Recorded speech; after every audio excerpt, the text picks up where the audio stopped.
Selamat malam Aumania. Kita berjumpa lagi di Midnight Live.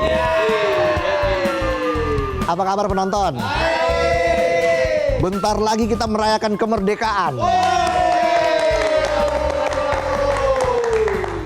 Long weekend. Rencana mau kemana? Menang war tiket 17-an nggak? Nggak menang? Udah gratis masih nggak menang juga loh. Nggak apa-apa nggak menang. Yang penting kan di hati bos kamu menang. Menangis.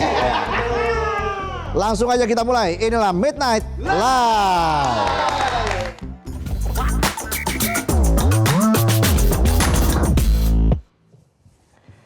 Informasi pertama kita akan bahas soal kasus penipuan. Pemberian janji palsu. Udah kayak pidato pejabat. Janjinya apa, jadinya apa. Ngomongnya visi misi. Hasilnya evaluasi. Pas dikritik baper. Dibilang cair. Emangnya kita baru keluar dari freezer. Tapi nggak semua pejabat begitu. Cuma banyak aja.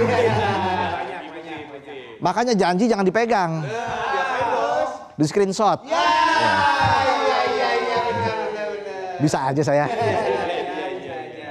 Jadi, Polda Jawa Timur mulai mendalami laporan dugaan penipuan berkedok program penerimaan CPNS yang diduga melibatkan oknum aparat. Oknum lagi. Tiap minggu ada aja oknumnya. Itu oknum kalau dikumpulin bisa jadi komunitas. Komunitas oknum. Kalau disingkat komon. Komon. Uye. Kasus ini awalnya mencuat setelah sejumlah korban melapor ke Mapolda Jatim. Ceritanya bermula pas para korban ikut tes resmi seleksi CPNS 2024-2025 tapi gagal di tahap akhir. Dan disitulah para oknum mulai bermunculan. Bukan buat kasih motivasi, tapi buat nawarin solusi. Solusi yang ternyata cuma ilusi. Soalnya jadi kedok buat nipu. Para oknum nawarin apa yang mereka sebut sebagai jalur seleksi susulan. Korban yang merasa dapat harapan percaya aja. Apalagi para oknum itu masih aktif berdinas. Bahkan ada korban yang dapat tawaran seleksi susulan dari rekan kerja ayahnya. Rekan kerja kok malah jerumusin orang. Ya di kantor-kantor sih banyak yang begitu. Nih korbannya. Bersyukur aja ya. Syukurin. UIA, UIU, EO. Dari situ korban dikenalin sama sosok berinisial OP, pemilik lembaga pelatihan kerja di Sidoarjo. Begitu ketemu, OP menjanjikan penempatan di berbagai instansi pemerintah lewat jalur susulan. Tapi ada harga yang harus dibayar di muka. Ada DP-nya. Korban dimintai uang rata-rata 300 sampai 700 juta rupiah tergantung instansi yang dituju. Salah satu korban cerita awalnya dia bayar 525 juta buat ikut seleksi susulan. Habis itu nambah cepek lagi. Jadi 625 juta rupiah dengan alasan untuk biaya penempatan. Biar kelihatan meyakinkan, korban diarahkan ikut serangkaian tes mulai dari tes akademik, fisik, psikologi, sampai tes kesehatan. Ada. 3 Semuanya dibikin seolah resmi dari lembaga negara. Bahkan ada surat keputusan dan jadwal tes berkop instansi resmi. Niat banget. Sampai bikin kop surat palsu. Zaman sekarang memang banyak yang palsu. Lokasi koperasi aja ada yang di tengah laut. Kan nggak mungkin dong. Iya dong. Iya kan? Iya nggak? Iya nggak sih? Balik lagi, proses seleksinya juga nggak sebentar. Korban bilang semua rangkaian itu berjalan sekitar Agustus sampai Desember 2025. Nah, kecurigaan mulai muncul pas jadwal penempatan yang selalu diundur. Korban dibiarin nunggu tanpa kepastian.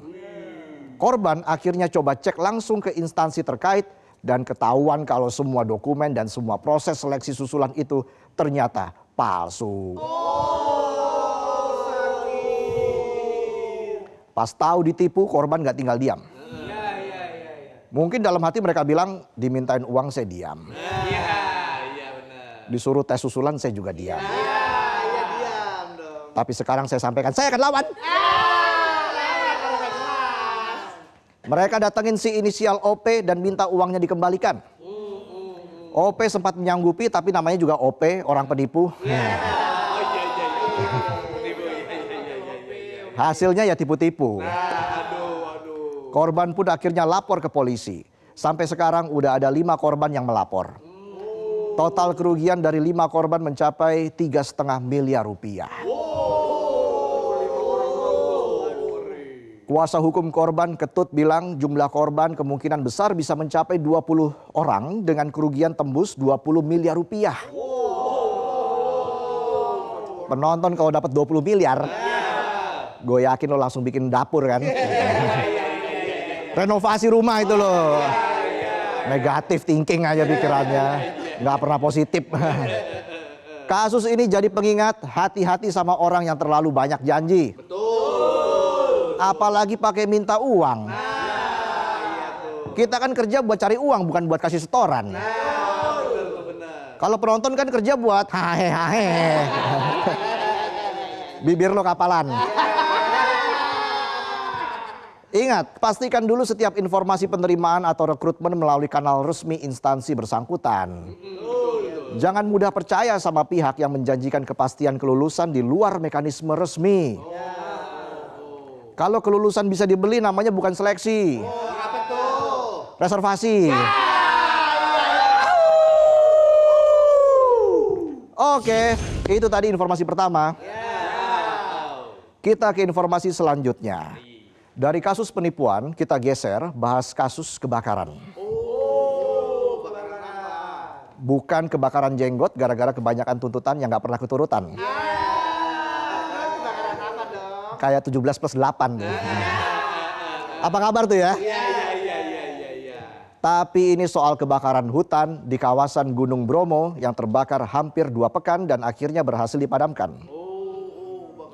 Proses pemadamannya lumayan panjang, kerugiannya besar, wisata harus ditutup dan parahnya lagi lebih dari 1.000 hektar hutan hangus terbakar.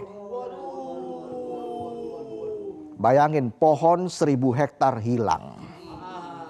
Tahu nggak lo seluas apa 1.000 hektar? 1.000 hektar kalau lokasi ke kontraktor, jadi tuh 10.000 koperasi.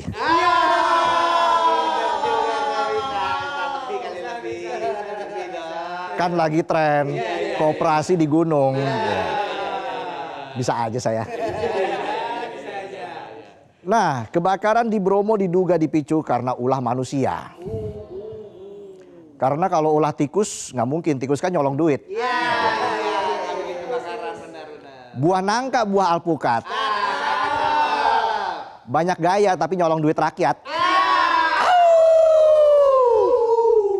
Balik lagi, jadi Balai Besar Taman Nasional Bromo Tengger Semeru, TNBTS bilang titik awal kebakaran hutan di kawasan Gunung Bromo bukan di lokasi wisata atau jalur pengunjung. Tapi justru muncul di jalur terabasan yang biasa digunakan warga ke ladang. Ngomong-ngomong soal ladang di Bromo jadi dejavu saya. Uye. Dari karakteristik lokasi dan temuan di lapangan, TNBTS menduga sumber api berasal dari aktivitas manusia. Ya iyalah, masa aktivitas jin. Sedangkan kondisi cuaca yang kering dan berangin disebut cuma mempercepat api membesar dan merambat ke kawasan lain. Wakil Gubernur Jawa Timur Emil Dardak juga bilang kalau faktor kelalaian manusia diduga jadi pemicu awal kebakaran. Manusia yang harusnya menjaga ternyata malah jadi pemicu bencana. Udah sering kali bos? Dulu banjir Sumatera emang ulah siapa? Jangankan jaga hutan, jaga omongan aja susah. Uye. Mirisnya ini bukan kali pertama Bromo kebakaran. Tahun 2018 pernah, 2019 pernah. Terakhir tahun 2023 lebih dari 500 hektar lahan di Bukit Teletabis terbakar karena flare yang dipakai buat prewedding di kawasan itu. Dari tahun ke tahun luas lahan yang kebakaran makin besar. Ironisnya lagi semua kebakaran itu rata-rata dipicu oleh aktivitas manusia. Hutan di Bromo kalau bisa ngomong, dia bakal ngomong, saya akan lawan. Kan kasihan juga binatang di sana kehilangan tempat tinggal. Kata binatangnya, ternyata banyak juga manusia yang kelakuannya lebih binatang. Itu binatang di hutan kalau lagi nongkrong, misalnya lagi maki-maki temennya tuh, kelakuan lo human banget sih. Ya si orang. Menanggapi kasus kebakaran berulang di kawasan Bromo, anggota DPR RI ikut angkat bicara. Mereka bilang kejadian ini harus jadi evaluasi. Buat mencegah kejadian serupa terulang, Disbudpar Jawa Timur mewacanakan kawasan Bromo untuk bebas rokok. Antisipasi dan evaluasi memang perlu. Tapi yang paling penting manusianya sadar dulu. Ingat, alam itu jadi anugerah kalau dijaga. Tapi bisa jadi bencana kalau Anda tidak peka. Itulah tadi sajian pembuka kami di Midnight Live. Dan kami akan kembali dengan sejumlah informasi yang tidak kalah menarik dan juga tidak kalah mendorong.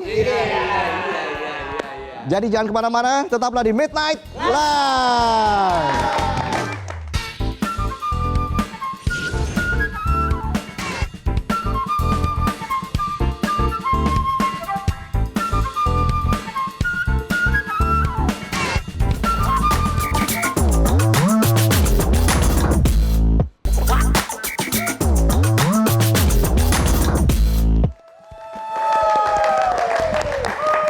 Kembali lagi di Midnight Live.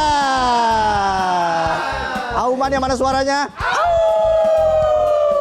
Semangat banget ya. Hebat. Karena setelah ini kita mau bahas soal balapan. Dunia otomotif. Kan belok ke tikungan. Jadi di sisi luar pasti di dalam biasa kalau nikung. Lo ngapain toh? Lagi belajar gimana caranya supaya nggak disalip pas nikung. Soalnya sering ditikung teman kantor. Ini siapa? Pembalap bro, pembalap. Ini pembalap F4. Warming Pipe. Itu F1. Ini F4. balap mobil. Balap mobil lah. Keren. Gimana? Keren banget. Tadi saya belajar cara nikung. Pokoknya. Ini pembalap, ini pembalap. Saya yang nyuci helmnya siapa? Oke, ini dia Karar Firhan. Kasih tepuk tangan. Silakan duduk. Wih. Wah. Membanggakan sekali nih. Baru kali ini kita kedatangan seorang pembalap ya? Iya. Sebelumnya pembalap motor kalau nggak salah. Iya ya. Iya. Udah lupa juga. Tahun lalu itu. How are you, Karar? Baik. Baik. Oh, saya pikir English. Ya, little I can juga see you next year. Kan biasanya kan kalau pembalap tuh bahasa Inggris. Iya, tapi bahasa Inggris sih oke juga dong. Kan timnya banyak orang luar juga ya kan ya? Tim orang Inggris. Orang Inggris malah. Karar, ini siapa sih Karar? Tadi kan rencananya jadi teman. Baik ya Karar ya. Wah, tapi Karar ini sekarang tampil di F4. Kita kasih tepuk tangan F4. Luar biasa. F4 akhirnya punya pembalap dari Indonesia lagi. Gimana rasanya Karar tampil di F4? Bangga banget pasti. Yang pasti dari dulu kan goalnya ke F1. Ini pasti senang banget udah lebih ke mobil. Jadinya first step tapi ya kita coba kalau bisa nanti ke F1 kemudian. Tapi ada F4 Mandalika ya? Ada F1 Mandalika. Kamu ikut nggak? Enggak, aku nggak ikut. Aku internasional. Oke. Yang di Inggris aja itu ya? Inggris ya. Inggris ikutnya Inggris. Itu juga buat next year ada Spanyol sama Portugal Winter Series. Kamu umurnya berapa sih? 15. 15 tahun. Beda setahun. Beda setahun dari mana? Sama 16. Iya. Oh, kalau balap tuh gimana tuh? Dapetin SIM-nya susah nggak? Ya nggak susah banget. Ya udah dari kecil jadi udah gak biasa dapet SIM-nya nggak apa-apa. Tapi SIM mobil masih belum punya. Oke. Kalau pembalap itu SIM-nya itu juga tesnya ikut angka 8 gitu ya? Ada tes tapi nggak kayak gitu. Ada tes. Oh, tesnya beda. Ada. Tesnya kayak apa aja tuh? Tesnya pasti kayak nyetir, abis itu kayak ada set time goal. Jadi time-nya harus lebih cepat dari ini biar bisa dapat license dan cara nyetirnya harus safe. Oke. Nanti F3, F2 beda lagi license-nya? Iya beda lagi. Dipastikan gak ada calonnya ya, keren soalnya. Ya nggak tahu. Di Konoha kan. Nah, kalau ini piala apa nih? Trofi apa nih? Ini piala pertama kali orang Indonesia yang menang championship WSK. WSK itu? WSK itu WSK itu World Series Karting di Italia. Itu 3 series waktu WSK itu? Iya, 3 series. Naik podium terus tuh? Iya, 3-3 podium. Pertama, kedua, dan kedua. Wih, keren. Jadi pembalap Eropa tuh ya elah nggak ada papanya lah ya. Jadi gimana waktu kamu menang ini prosesnya apa yang paling sulit buat kamu? Paling sulit pasti ya kan orang luar jauh dari keluarga gitu-gitu gitu tinggal di Italia. Ini itu pasti paling sulit tuh ganti negara itu paling sulit juga kerja kerasnya buat bisa menang piala ini. Sempat diremehkan? Enggak, asing enggak terlalu tapi ya emang nggak banyak dulu nggak ada banyak yang tahu Indonesia pas kesana jadinya rasanya kayak outsider. Oke. Gimana tuh mengatasi kayak misalnya homesick, tinggal di luar, bersaing dengan orang luar? Ya kan udah dari muda banget, ini udah kadang-kadang agak biasa di sana udah jauh dari keluarga tapi ya kadang-kadang kalau kangen nelfon gitu-gitu, tapi masih ke Indonesia kadang-kadang. Berarti nelpon minta dibawain nasi padang gitu ya? Kalau bisa. Do you know nasi padang? Ya suka. Very good ya. Very good. Iya. Kalau orek tempe, enak ya. Iya. Kamu dari usia berapa sih nyetir go-kart? Mulai 5 tahun. Oh 5 tahun. 5 tahun. Dia juga main go-kart dulu. Cuma pakai koin tuh. Ya. Iya, gini. Iya. Masalahnya kagak jalan lagi. Iya. Dulu awalnya gimana kok bisa tertarik ke go-kart, dipaksa orang tua atau? Enggak, sendiri emang dulu kan lagi nonton F1 ceritanya sama papa. Oke. Habis itu kita lihat itu papa kan dulu pembalap jadinya tahu stepnya jadinya kita mulai coba itu emang dulu sempat suka banget jadinya kita coba race buat fun tapi kelihatan ada talent jadinya mulai ke luar negeri itu kompetisi. Papa juga pembalap? Papa juga pembalap juga kakek juga pembalap tapi pembalap motor. Wow. Kalau ayah pembalap mobil? Go-kart sama mobil. Go-kart sama mobil. Iya. Rally juga? Rally enggak, formula dia sebentaran tapi enggak lama. Oke. Kamu juga pernah nyoba rally nggak atau Enggak pernah. sama sekali nggak pernah? Iya, belum. Pengen nyoba? Pengen. Suatu Pasti saat seru. ya? Iya, suatu. Tapi sekarang pengen fokus di balapan formula dulu. Tapi go-kart masih juga main atau enggak? Go-kart pasti main. Masih main juga? Iya. Sering main di Sentul dong ya berarti ya? Sering banget. Dari kecil dari Sentul mulu. Dari Oh ya? kecil belajar semua di Sentul. Oke. Berarti impian kamu nanti menjadi pembalap F1 Kan ya? tadi udah dibilangin kayak gitu. Pakai diulang lagi. Dari awal udah bilang tadi. Dulu siapa mengidolakan pebalap tuh siapa? Sehingga akhirnya kamu ingin terjun ke go-kart? Idola itu Lewis Hamilton. Lewis Hamilton. Mulai nonton itu 2016, nonton pas lagi fight sama Nico Rosberg buat championship itu seru banget dulu nontonnya. Jadi itu kenapa mulai karena nonton Lewis.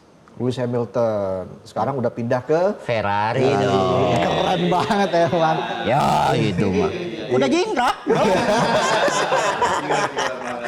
Iya, Lewis Hamilton. Nggak ada pebalap lain misalnya pebalap dari Indonesia, siapa? Palingan yang aku selalu lihat mulu itu papaku. Oke. So, dulu dia di Asia dan yang ngajarin aku semua itu mulai papaku. Jadinya ya rasa kan dia dulu sering menang nasional sama luar di Asia. Jadinya kayak selalu look up to him pasti. Oke. Kau pernah dimarahin nggak sama papa? Pernah pasti. Kayak gimana tuh marahinnya tuh?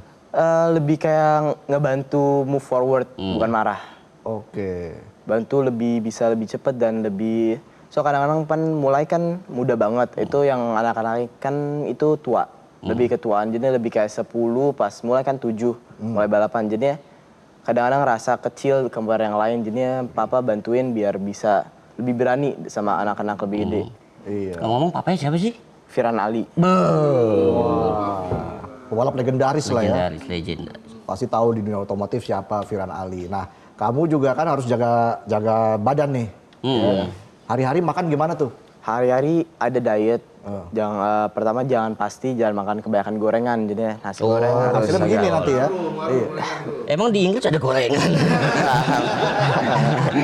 Kan ada di Inggris. Tahu goreng. Fish and chips ya maksudnya kata kita ya. Chips, ya. 3 tahun bro. Gimana? Di Bekasi.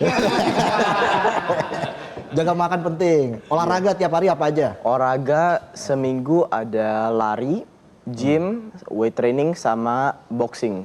3 itu biasa. Oh, weight training juga? Weight training juga. Tapi weight trainingnya itu bukan buat bikin otot, bikin more lean otot. Biar nggak terlalu gede. Soal formula kalau terlalu gede mungkin kokpit nggak muat. Oh iya. Wah iya. Iya. Boxing juga? Boxing juga. Nah, iya. kebetulan kita hadirkan samsaknya di sini. Dia samsek dia.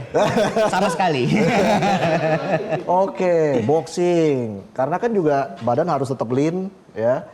Jangan sampai nanti menambah berat mobil. Iya. Itu jadi kendala tersendiri kan. Latihan pit stop juga. Latihan pesawat Formula 4 enggak asik. Oh, enggak? Formula 4 belum. Nanti mulai itu F3 dan kemudian. Oke. Ada nggak sirkuit favorit kamu sejauh ini? Sejauh ini favorit pasti Silverstone. Silverstone. Silverstone atau Monaco? Bukan Monaco pasti. Oke, Silverstone itu singkatan dari Sylvester Stallone. Ya? Bukan. Oh kan. Itu mah bos kita kalau tadi. Sirkuit Silverstone katanya. Ngora juga Kirain yang Rocky itu. Lah, Bukan. Silverstone. Silverstone tuh Inggris. Di Inggris, desanya namanya Silverstone. Desanya Silverstone? Iya. Pernah kesana, Tong? Belum. Saya pernah melalui Google Maps. Monaco kan jalanan tuh. Ya Monaco jalan itu di jalan itu ya very tight bisa. Kalau buat salah bisa langsung tabrakan tuh. Oh iya benar. Pasti. Apalagi di tunnelnya itu ya? Ya tunnel ya pasti. Kan gelap banget tuh kayak nggak kelihatan banget. Iya. Keren lah. Kamu kan udah pernah ke Monaco. Pengen nonton di itu. Kata siapa? Terus mana lagi? Spa-Francorchamps? Pernah nggak ke sana? Belum ya? pernah. Belgia, itu bagus juga ya? Bagus juga ya pasti. Juga corner 2 Haruch itu Iya. pasti seru banget kalau lihat. Ada nggak sirkuit impian kamu? Bian nggak ada sih. Nggak ada. Silverstone aja udah pokoknya. Silverstone ya kayak. Kan cuaca di sana juga nggak menentu tuh. Kadang panas, kadang hujan. Ya di sana kan Inggris sering hujan tapi di hujan kadang-kadang juga udah biasa karena Indonesia selalu hujan juga kadang-kadang. Iya. Nggak ada pakai pawang dia ya? Ada juga sih, Ya, ada. betul. Ya pawang nggak banyak lah di sana. Pawang ular. Pakai nanya lagi. Ya aja dia. Apa tahu kita nggak tahu. Kan sering kita lihat tuh yang FYP di media sosial. Kalau pebalap latihannya tuh nangkep apa sih? Nangkep stick. Oh iya, yang ini refleks kan? Refleks. Terus lehernya ditarik begitulah. Kamu juga pernah begitu? Selalu. Paling penting kalau balap leher harus kuat karena G-force sama refleks.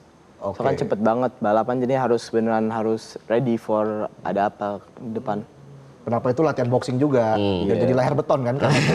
Iya. Kalau pembalap F1 kan habis balapan turun berapa kilo kan? Kalau nggak salah sih. Kalau F1 kayaknya 4 ke 5 kilo.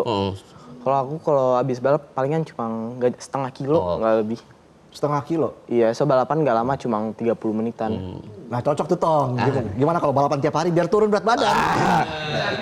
Saya udah makan hati juga, udah cukup buat ngurangin berat badan. Gimana rasanya membawa nama Indonesia ke kancah internasional? Bangga banget pasti, karena pas datang ke sana emang nggak banyak orang tahu Indonesia. Mungkin ada sebagian, tapi ya bangga banget bisa bawa menang akhirnya WSK itu bisa dengar Indonesia National Anthem. Jadi pas seneng banget. Memandangkan Indonesia Raya di negara orang, wah pasti bangganya luar biasa, terharu ya. Ya pasti. Nah selain target ke F1, ada nggak dream atau apa ya tim impian kamu di F1 nanti? Tim impian pasti Mercedes. Kan dari kecil selalu nonton dulu sama Mercedes pasti. Kenapa kamu suka banget sama Lewis Hamilton selain dia jago ya? Emang juga dia struggle-nya pas dari muda, emang nggak dari family yang terlalu kaya, tapi dia bisa masih overcome itu bisa jadi one of the best Formula One drivers yang ada. Oke, apa rutinitas yang benar-benar kamu tiru dari Lewis Hamilton atau gaya hidup yang benar-benar kamu lihat dari Lewis Hamilton? Mentality-nya dia, mentality-nya bener there for the win, bukan there for fun atau apa, for the win pasti. Oke, kayak penonton juga kan mentalnya, wah. Mentalnya mental bro. Gampang mental. Ya. Kamu ada didukung oleh negara nggak sih? Kamu udah membanggakan Indonesia kan? Ya pasti didukung negara pasti itu. Iya, tapi lebih banyak pribadi sih. Iya, ini pribadi ya. Ya kadang kan pembalap juga banyak yang bilang olahraga balap itu olahraga mahal, olahraga elit gitu. Nah ke depan apa sih yang ingin kamu harapkan untuk Indonesia buat karir kamu? Biar anak-anak muda bisa lebih keluar kalau bisa nanti ke F1 atau bisa ke MotoGP pasti pembalapan dari Indonesia pasti itu bisa terwujud mimpi ya mereka. pasti.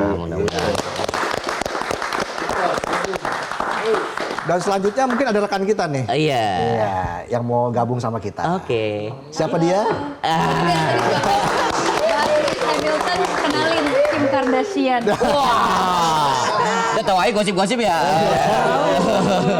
Karar gimana kabarnya? Sehat. Baik, lemes Baik. banget. Ini kayak bapak sama anak ya. Bapaknya lebih ganteng. Ini berdasarkan usia aja. Oh iya iya. Tapi mirip-mirip Lewis Hamilton juga loh. Iya, iya, Beneran. Kalau dari samping sini nih. Kalau Otto kan juga mirip-mirip Siapa? Charles Leclerc, tahu nggak? Lek. Iya. Orang mana aku itu? Iya kan namanya Charles Leclerc. Lek. Orang Prancis, S-nya nggak dibaca. Lek. Kan Charles Leclerc. Udah jangan berdebat. Bagus juga ya Charles Leclerc ya. Iya bagus ya. Kamu nggak ngidolain dia juga? Pasti lihat dia ya pembalapan jago, tapi idola selalu Lewis pasti. Selalu Lewis Hamilton di hati. Aduh, terharu banget sebagai pacarnya Lewis. Tapi kan tadi udah disebutin sama Reza nih, kalau balapan itu adalah olahraga mahal, ya kan? Latihannya, daftarnya, outfitnya, itu kalau dihitung-hitung berapa sih? Kurang tahu berapa itu kurang tahu. So yang ngurusin kebanyakan tim itu. Oh gitu, tapi sponsor ada? Sponsor ada 4, Pertamina, BRI, Simpati, sama CAF. Uish. Helmnya dibawa langsung. Ini helm kamu pakai di mana aja nih? Ini helm udah ke banyak negara pasti, Spanyol, pernah ke Portugal, Inggris, banyak Itali, ini udah pernah ke banyak tempat, nggak tahu di mana. Waktu kamu menjuarai ini WSK? Pakai helm yang beda. Ini bukan helm ini. Ini helm Formula soal. Yang itu helm go-kart beda lagi. Oh beda lagi. Beda. Ini apa nih kelebihannya helm ini? Ada di belakang sini ada Hans. Ini yang ngejaga leher biar safety. Oh gitu. Otong helmnya apa? Ya catok. Udah pernah dibawa kemana helmnya? Bekasi Kedoya aja. Mandi. Banyakan helmnya dibanding saya ke negaranya. Banyak cap paspornya dia nih kayak ini. Kan udah pernah ke Prancis. Ya, Iya. udah pernah Prancis juga kan? Udah pernah ke Prancis. seru Udah seru aja. Kemana lagi? Jepang. Doang persamaannya cuma itu doang. Iya, jadi kamu juga harus keliling dunia, ketemu orang baru. Adaptasinya susah nggak? Nggak terlalu, orang-orang sana sama aku selalu baik, itu gampang adaptasi pasti. Oh iya. Iya, Nggak- Udah punya pacar belum? belum. Berarti ini kalau pergi-pergi ke negara-negara tuh ya kan ceweknya cantik-cantik, bener gak? Iya. Dia salting. Untung bukan otak yang penting. Apa istilahnya gadis ini umbrella girl. Umbrella girl. Iya kan, dan tentunya itu juga menjadi salah satu kegiatan dalam balapan itu selain balapan ada juga kunjungan ke pit. Ya, ke pit, lalu juga ada banyak lagi ya kunjungan-kunjungan gitu ya kalau misalnya di balapan tuh apalagi sih aktivitas yang bisa ada di sirkuit itu? Pasti biasa sebelum balapan selalu ada warm up training Warm yang up kayak training. reflex, Oke. juga physical biar bisa ready sebelum balapan. Tapi ya sekarang masih belum ada umbrella girl. Umbrella girl itu sekarang mekanik. Oke. Ya, itu dia. Nah, kalau kamu sendiri punya pandangan tersendiri nggak soal dunia balap di Indonesia? Dari infrastruktur misalnya, dari sirkuit kan kalau di luar negeri di Eropa kan banyak banget tuh, Iya, satu negara berapa sirkuit. Nah kalau kamu lihat sebenarnya perkembangan dunia balap di Indonesia tuh seperti apa? Apakah sudah bisa dibilang maju? Sekarang udah jauh lebih maju daripada dulu. Sekarang kan juga ada Mandalika. Itu juga salah satu dream track aku, belum pernah coba. Tapi ya pasti juga sekarang lebih maju motorsport di Indonesia, di motor sama mobil pasti. Oke. Selain ini mungkin kamu pengen menjajal motor misalnya? Enggak, kayak nggak bisa. Enggak. Kayak nggak bisa sih. Ada bedanya. Maksudnya kalau udah bisa mobil itu jarang yang bisa motor gitu. Enggak, bisa, tapi kalau cepet mungkin aku yang agak takut dikit kayaknya di situ. Oh iya. Motor Gak Matic apa-apa, nanti punya? aku semangatin. Motor Matic bisa, tapi manual Oh. Tapi kok bisa naik motor? Motor listrik. belum pernah coba. Belum pernah sih, sama belum pernah. berarti. Ada tuh punya BGN. Gitu ya.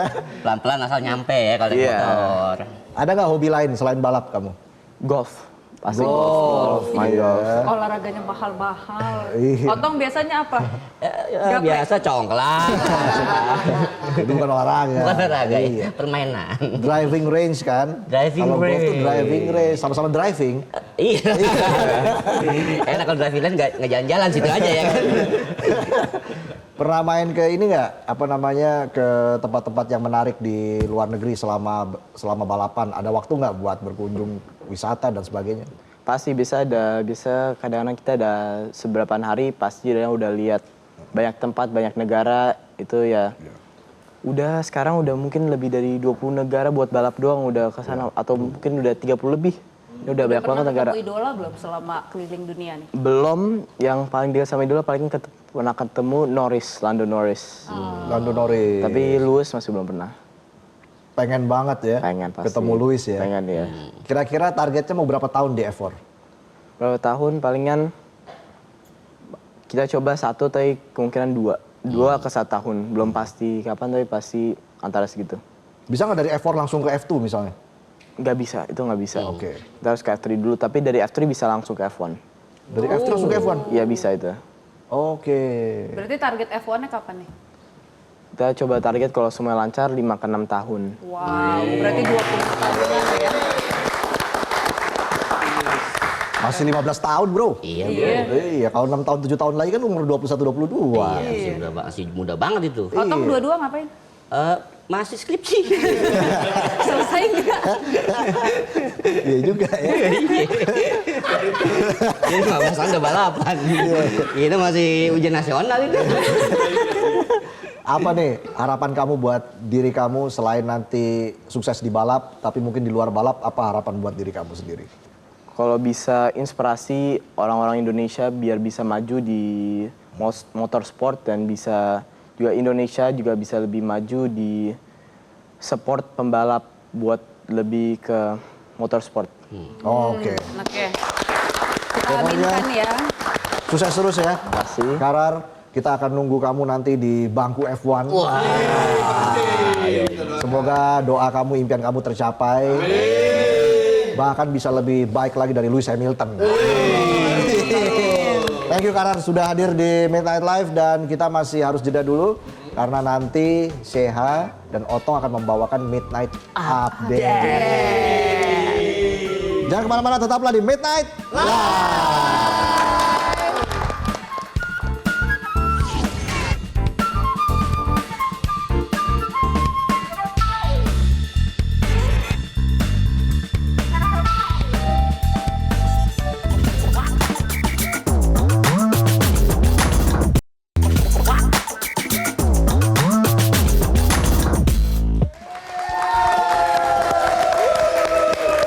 Kembali lagi di Midnight Live. Otong ngapain? Kita update dong. Bener banget. Malam ini kita punya berita-berita menarik hanya di Midnight Update. Naikin dong. Oke. Nama Indonesia kembali menggema di panggung UFC. Namanya Bilal Hasan, petarung keturunan Indonesia. Resmi mendapat kontrak UFC. Luar biasa. Kontrak itu didapat setelah Bilal tampil memukau di Dana White's Contender Series. I shine under these lights, you guys. But to Indonesia, I'm still Kasep. I'm still handsome. Sampai Bilal ngomong, I still Kasep bro. Pria yang punya julukan Indo Ninja ini berhasil mendapatkan kontrak UFC setelah ngalahin Riddle Seiki dalam pertarungan di Dana White Contender Series. Bilal cuma butuh waktu 45 detik buat ngalahin si Riddle. Bilal ini berkewarganegaraan Amerika, tapi orang tua Bilal asli orang Indonesia. Bilal lahir di Oahu, Hawaii tahun 2001 silam. Dan tumbuh besar di Washington. Dari umur 4 tahun udah latihan taekwondo di Amerika tuh. Kalau penonton di studio mah 4 tahun masih rebutan beli es serut kali. Es cekek. Nah, tanggal 29 Agustus nanti Bilal debut di UFC ngelawan petarung asal Peru Nilson Rojas di Shanghai, Tiongkok. Oke, semoga Bilal menang ya. Kita akan support nih dari sini, walaupun dari sini aja. Tapi Iya. kita berharap bisa dengerin Bilal ngomong lagi, Aing still Kasep. Luar biasa banget. Otong Kasep, Sepak kuda. Kalau saya. tadi udah soal UFC, kali ini masih soal pertarungan. Wah, apa Tapi nih? kali ini Ninja Warrior. Biasanya kan Ninja Warrior di TV-TV Iya, ya, benar. sering nonton ya. Kalau kali ini ada yang wah karena ada di Desa Kundisari, Kedu, Temanggung. Woi. Ini membuat Ninja Warrior versi kampungnya dengan alat seadanya tapi bikin pesertanya jatuh bangun. Dan tentunya memancing gelak tawa penonton. Kita lihat bersama ini suasananya. Nah, ini suasana perayaan dan lomba 17-an di Desa Kundisari, tempat seadanya, alat sederhana tapi malah kelihatan seru. Lomba ini jadi bukti kalau perayaan 17 Agustus gak harus mewah. Kreativitas warga bisa menciptakan permainan yang unik, seru sekaligus menghibur. Dan Otong, yang paling penting nih di balik jatuh bangun para peserta, ada semangat kebersamaan dalam merayakan kemerdekaan Indonesia. Iya, Otong mau ikutan? Kan ada lomba besok di Oh kantor. iya, ada besok lomba Iya, ya? tapi saya nggak ikut, saya kan nge-MC. Kasihan banget. Ya. Nah, tadi itu adalah 3 informasi yang menarik di minggu ini, Otong. Tapi nanti setelah ini di Midnight Love masih ada Otong lagi katanya. Aku terus nih ada nih. Otong terus nih dari tadi. Ada apa sih, Tong, memangnya? Ada berita yang viral lagi, pokoknya nanti akan aku bacain deh. Apa itu? Spill dikit. Rahasia. Pokoknya itu dia tadi Midnight Update. Jangan kemana-mana, tetaplah di Midnight Live. Jelajahi cara baru mendapatkan informasi. Download Metro TV Extend sekarang.